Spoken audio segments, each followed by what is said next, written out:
Detroit Become Human was produced over a period of 4 years. Here in Paris, we have a team of about 180 people. And to that, we need to add also all the outsourcing with our partners in the Philippines, in China, Vietnam, and in India.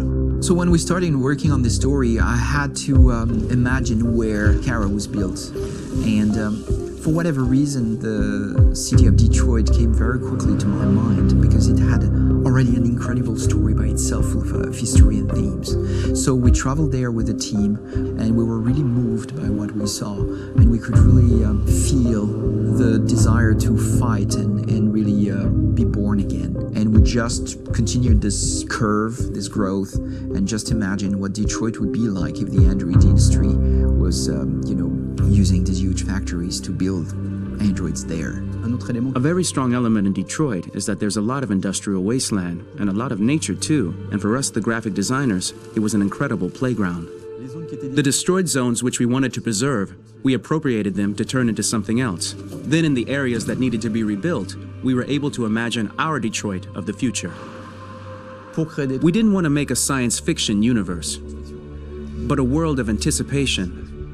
If we chose science fiction, we could have imagined flying cars, extraterrestrials, but those things are very far from our current everyday life. Anticipation is more about gleaning from our contemporary reality, the one we know, because Detroit is set in 2038, and 2038 is tomorrow. The difficulty we had was sticking to reality. That is to say, technology becoming more and more invisible, a lot more elegant, and at the same time, making it visual.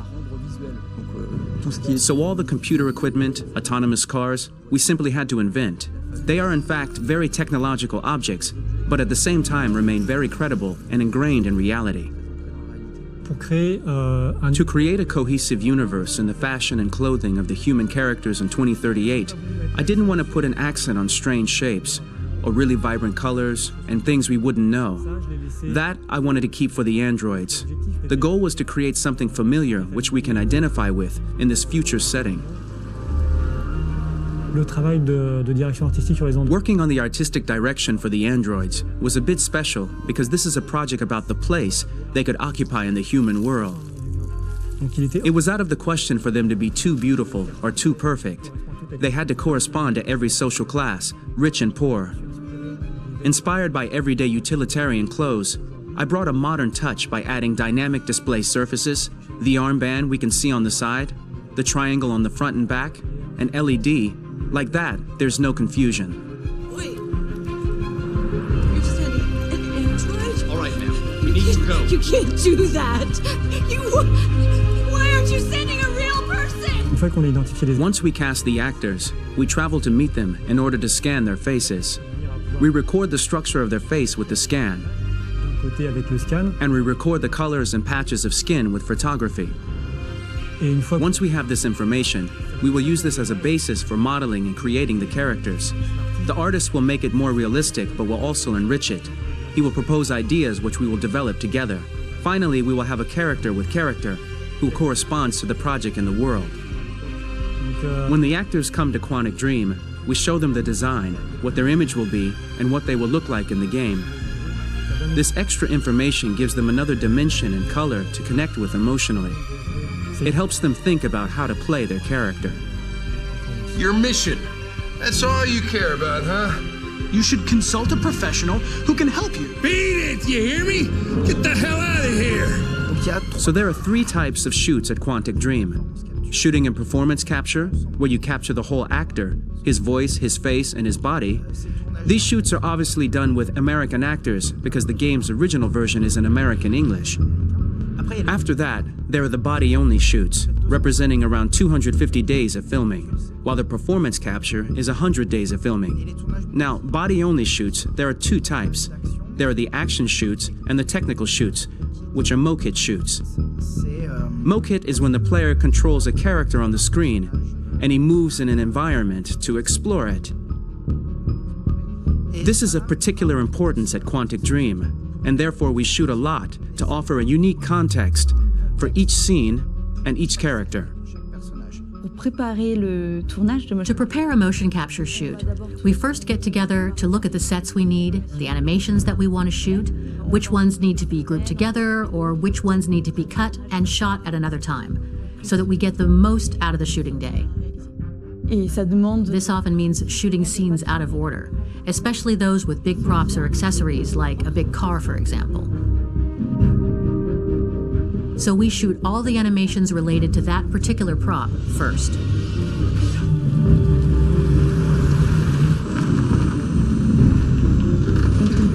The biggest challenge for the mocap team was shooting a Spider-Man mo-kit.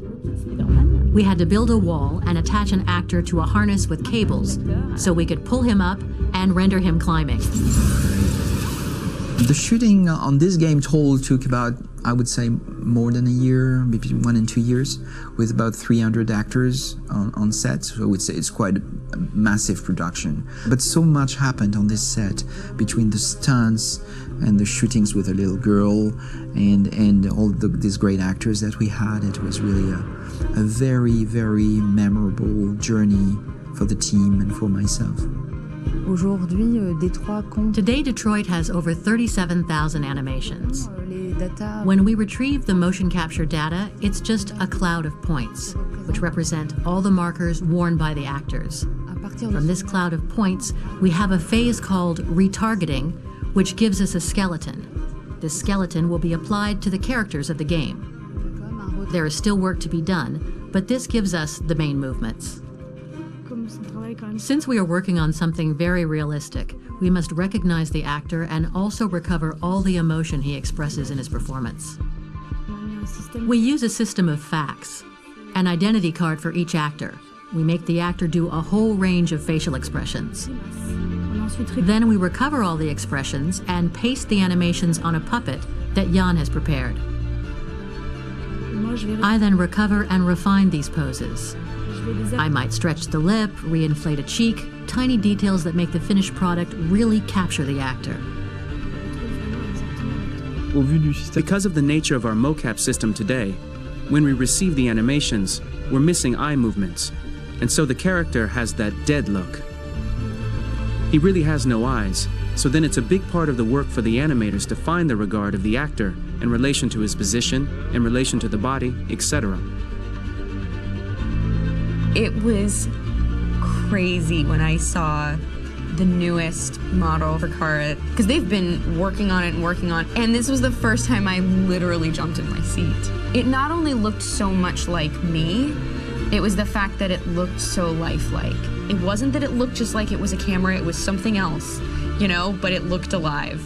It's exciting, and it's kind of terrifying. Game after game, we learned the rules of optics and filming, and our goal with Detroit Become Human was to have cameras that would actually emulate the optics of a real physical camera. So basically dealing with real-world imperfections was our main task, and just to make cameras look as real as we can.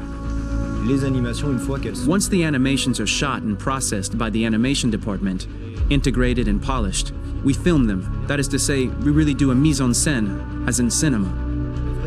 The real difficulty of our job is to know if these cameras are telling us something. Are they in the emotion of the scene? Do they describe exactly what the action must convey, what must be felt? The most important challenge for me was one of the final scenes where Marcus decides to start the revolution and go to the battlefield. Very quickly, we imagined this to be a huge sequence shot. We wanted the feeling of a cameraman running behind us, while showing Marcus, the androids who help him, the person shooting at us, etc. Above all, it was necessary to say to oneself, this scene is very violent but does not glorify war. On the contrary, that war is something improbable and absurd. It was really a fun challenge. The idea was to say we have 3 characters. We would like each of them to have a specific cinematography. We wanted Kara to be much more filmed with some kind of handheld camera, to have something very living, very breathing. For Connor, we wanted something very cold and very perfect. And for Marcus, we wanted something epic and spectacular. So it was about the filming, but it was also about the photography. So we worked with a director of photography to give each character a different lighting, different key colors. Each of them would have their own worlds. And finally, we worked with the composers, so they would create a specific sound for each character, so each would have his own world and his own style.